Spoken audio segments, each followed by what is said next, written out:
You know, I remember it like it was yesterday. I was a little kid sitting in the back of the car with me and my brothers.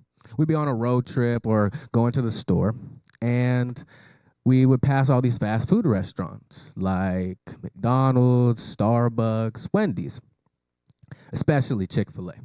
So it would be a random day. Me and my brothers are in the car, and I'd be like, hey, we passed Chick-fil-A, but when we're done, we can come back and we can get Chick-fil-A. We got to convince mom to let us get Chick-fil-A. So I'd be like, hey, mom, can we get Chick-fil-A? She'd be like, no. And then I'd be like, all right, Braden, go ahead, say something. He'd be like, can we get Chick-fil-A? And she'd be like, really? I'm like, Carson, go ahead. We would all be like, please, please, please, please, can we get Chick-fil-A? And she hit us with this one line every single time, and it's the easiest way to shut up all your kids. Do you have Chick-fil-A money?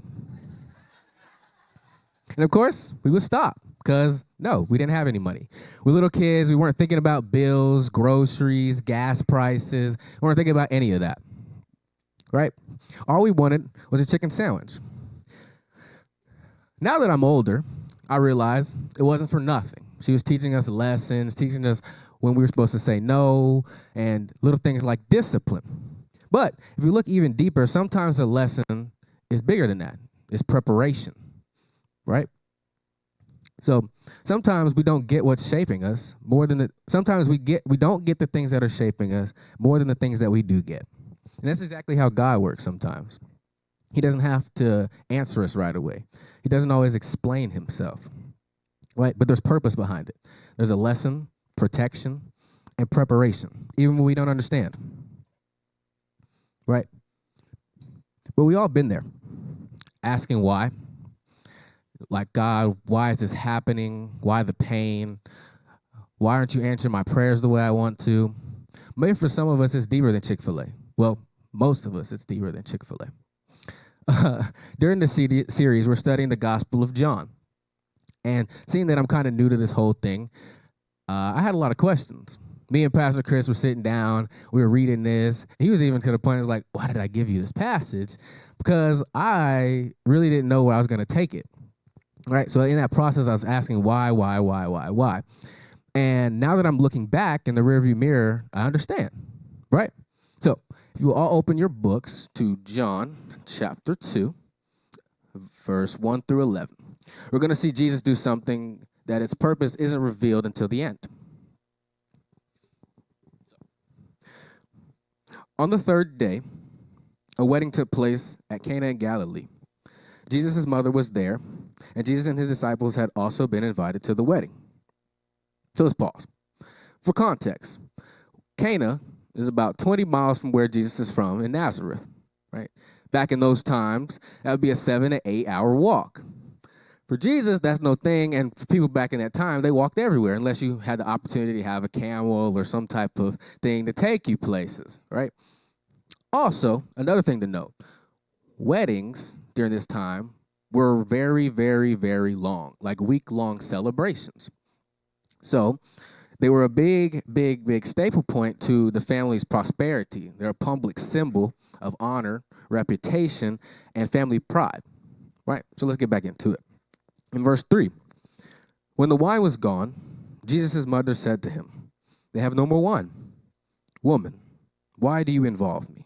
Jesus replied, my hour has not yet come. His mother said to the servants, do whatever he tells you. Here, I pause. If I talked to my mother and said woman, I might come out of the conversation with no teeth. So that was another thing. Like, why did Jesus talk to his mother like that? I eventually learned that back in those times, a son, a father, or even a husband would call a woman, right? So it wasn't out of disrespect, right? Another thing to note that Jesus said, it's not my time. Eventually, he's going to get to that point where he is doing all these miracles and he wants people to see, but sometimes he doesn't, right? But another thing is Jesus' mother had the courage and the knowledge that Jesus was able to do these things, even though this was his first miracle, right? But I also learned that running out of wine was no small inconvenience. This is actually like public shame. so to say. It was a small thing for us, but for them, this was huge, right? Think about this. We all know about Thanksgiving. We all get together for Thanksgiving. Some of us might have Thanksgiving by ourselves, but most of us, we are all invited to a big gathering for Thanksgiving. We're all expecting turkey, ham, mac and cheese, etc. But we all get there, some coming from different states, different towns, different cities. We all get there, everybody's excited, the sun starts going down, and then we're handing out Danimals and deli meat, which is the little yogurt snacks, right? Everybody will be looking around like, what is this? What happened? I'm not eating this, right? But that's the level of shame that they're facing, right? So, okay, back to verse 6. Nearby stood six stone water jars, the kind used for Jewish ceremonial washings, each holding 20 to 30 gallons. These jars are important to the culture, and they would have them around. Okay? Verse 7. Jesus said to the servants, "Fill the jars with water." So they filled them to the brim. And then he told them, "Now draw some out and take it to the head master." And they did so. The master of the banquet tasted the water that had been turned into wine. He did not realize where it came from, though the servants who had drawn the water knew. Then he came to the bridegroom aside. Then he called the bridegroom to his side, said, "Everyone brings out the choice of wine first, then the cheaper after." The guests had no idea when the guests had too much to drink, but you have saved the best till now. So basically, Jesus and these group of random guys that are now his disciples with his mother go to a wedding, and the wine has ran out. Jesus' mother's pulling his arm like, please, please, please, fix this problem, right? So he goes to the servants go, they pick up these huge, large things that are holding water, and he just tells them, scoops them out, give it to the headmaster, and he turns water into wine. No, people that drink wine tastes better the longer that it sits. So something that was just water is now the best wine that's had, and typically they would send out the worst wine at the end of the wedding. Okay? So I kept reading this over and over again, trying to understand what it is that this passage was even trying to tell us. And some people saw stuff, some people didn't see anything, but some people even benefited from it, right? So I'm just going to take into the different perspectives that saw this. First, we have Mary, right? Mary is Jesus' mother. She had him, but she didn't have him by normal means. See, Mary, when she was younger, was engaged to a man named Joseph, right? They were going about their time. They're about to get married or whatever, and then an angel comes to them and says, "You're going to have a baby by the Holy Spirit, and everyone's not going to like it.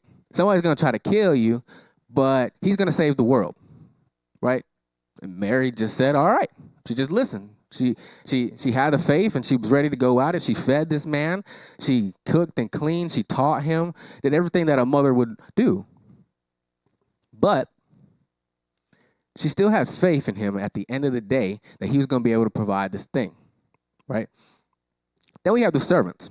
They watched this happen, right? They had no idea what just happened. They just picked up these extremely large jars, filled them with water, and all of a sudden they turned into wine, and the party just kept going, right? I'm sure they had plenty of questions, but they might not have been in a place to even ask those questions, right? They were just innocent bystanders. Then we have the master of the banquet. This guy is in charge of the whole ceremony, so to say. He's giving out wine, giving out snacks, entertaining guests. He's in charge of all the other stuff that typically would go on with a wedding. He has no idea. He probably was standing up there thinking, all right, the wine's gone. I'm going to have to tell the guests that we're going to have to do something else. The wedding's going to come on for a couple more days, but we're just going to have to do something, right? Then the servants come, give him a water. He's like, oh, my goodness, this is good. This is the best wine I've ever had, right? So he just benefited from it, and the party can commence. Now, don't even get me started on the bridegroom. This guy was the planner of the wedding. Typically in this culture, the bridegroom was the main event for the wedding. Now it's reversed in our culture, but he was the main one starting the planning. He would then have the wedding and then invite his wife to join him and his family. But he's sitting there. He probably knows the wine's gone. He's like, all right, now what are we going to do? Whatever, blah, blah, blah. And then all of a sudden there's wine. He's like, yeah, all right, let's go. I don't know where it came from. Thank you, Lord. But we got wine now, right? So this guy just takes all the credit and has no idea what just transpired. Then we're going to clear the stage because the disciples were, again, this random group of guys. They were fishermen, tax collectors. Some of them were in some serious debt. And they come together as a group, and they're following this guy around. And at this point, they have no idea what they're gotten into. But eventually, this is his first sign, right? So they're like, oh, my goodness, this guy just did something crazy, right? But they literally have no idea who this guy is and what they're doing. So, but they haven't seen anything yet. And that is the main piece. I was so confused as why I was reading this, understanding it. I read it in different languages. I tried to understand the background and different perspectives. And none of it was really making sense of why this story was really here, though. But it hits us in verse 11. See, what Jesus did here in Cana of Galilee was the first of the signs through which he revealed his glory, and his disciples believed in him. See, it built their faith. And there's the intention, right? Literally, these guys know that they're going to eventually see Jesus die. They're going to eventually see themselves get prosecuted for their faith, persecuted for their faith. A lot of them will be put in jail, beaten, and they're going to face a numerous amount of trials. But they just watched this miracle, and they have no idea, though. They have no idea why they need this built up. They're just sitting there in the car seat, and they're driving along the road like, hey, we're just on a road trip. Right? But Jesus turned water into wine, and they had to be thinking, what else can he do? So we're going to follow him. And they believed in him. See, Jesus didn't do the miracle for attention, though. He did it to build their faith. He wasn't concerned with everybody saying, oh, my goodness, wow, you did this. Matter of fact, he didn't even want to do the miracle in the first place. But he did. But this changes how we look at our lives, because many of us are in different situations asking why the struggle, why the delay, why the pain. But maybe the better question is, God, how am I going to be able to use this to build my faith? It's not always to show everybody else. Sometimes it's personal. Ever been there trying to explain a situation or something that you experienced to somebody and they just don't get it? Because it wasn't for them. It's for you. You experienced it for a reason. Just like the disciples, they saw it, but the servants also saw it and had no idea what just happened. Some of what God is doing is personal. It's intentional, because God's purpose is to build our faith in our own different way. So, as many of you know, I'm a high school athlete. I play football, and I also run track. But it's been my dream to play football at the highest level I can possibly play, whether it be Division I or in the NFL. It's been my dream for a really long time. I didn't even want to tell the story, but I've been playing. I played Pee-wee, I played middle school ball, I played high school ball, and I was doing my time. I was paying my dues. I was getting everybody, and I was trying to put in the work. But my junior season comes around. I'm balling out, and I'm starting to get these looks at. I'm getting these college guys coming in. They're taking my phone number. They're even asking for my film and doing all this type of stuff, right? The whole process, right? And I'm thinking, oh, this is great. My dream is coming true. I'm finally going to get it. I got some Division I, Division II guys, Division III, all talking to me. They weren't official offers, but they were just getting to know me. And then my senior season comes around. I play harder. I do better. I have a 3 times better of a season than I did the last year. But the off season rolls around, and I'm sitting here and I'm looking around, and there's nobody to be found. Right? And I'm sitting here asking why. God, I put in all the work. I did all the stuff. I lifted. I paid my dues. I was sitting behind some of these seniors, and I finally got my opportunity, and I have nothing to show for it. The guys aren't talking to me anymore. I'm trying to see if I can get visits. I'm emailing, texting, nothing. And so I'm sitting there just saying, like, why? Why is this not working? Like, what did I do wrong? And eventually, I got one offer from a small school in Virginia. And I really didn't want to go. But I went through the process. I went to a visit. I was like, okay, it's cool. Academics are great. Whatever. The football, but it's okay, right? But I kept going through the process, and I got my FAFSA. And they said, all right, you're not going to have to pay much. So I was like, okay, that's a plus. But I'm still, in my mind, I'm still looking for something else. I'm still waiting for something more to come, and it doesn't. And I'm still asking why. Like, why? I'm supposed to be better than this. All the coaches, everybody was just telling me that I'll be able to make it to the higher level, but I got this low level of school. But I'm grateful because I got the opportunity. But it didn't take me but so long to realize that nothing else was coming. So I had to take what I got. I'm planning to go to the school. But to be honest with you, I'm still in my why. I haven't got to the point where I can look back in the rear view and be like, oh, this is why I got to the school. This is why I'm here. So that's just that. But where does that leave us as people? See, we're all going to go through things. We're all going to experience moments that we don't really understand. But one day we'll be able to look back and understand what happened, why we did it this way, why God put it in my life this way. We'll be able to look back in the rear view. We'll finally be able to see clearly. But this moment built our faith. This moment, this struggle built our faith. The season built our faith. But as a church, we won't be just asking why anymore. We'll start saying, God, whatever you're doing, build our faith through it.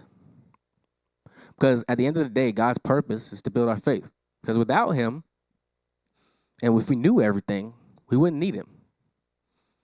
So every week at Venture Church, we have a challenge for ourselves to take home. And this week's challenge, we'll put it up on the screen. This week's challenge is look into the rearview mirror at a why you used to have. Remind yourself that the lesson that God taught you and how he grew your faith. See, some of us may be like little Ty in the back seat, trying to get our friends to agree with us so that we can get something and get ourselves some food. And God is just sitting in the driver's seat like, nah, it's not your time. This is not the time for it. You'll eventually learn in the end, but he's not going to say that. But one day, you will be able to be in the driver's seat and look and understand that this is why this happened. This is why it will happen this way. So, let's pray.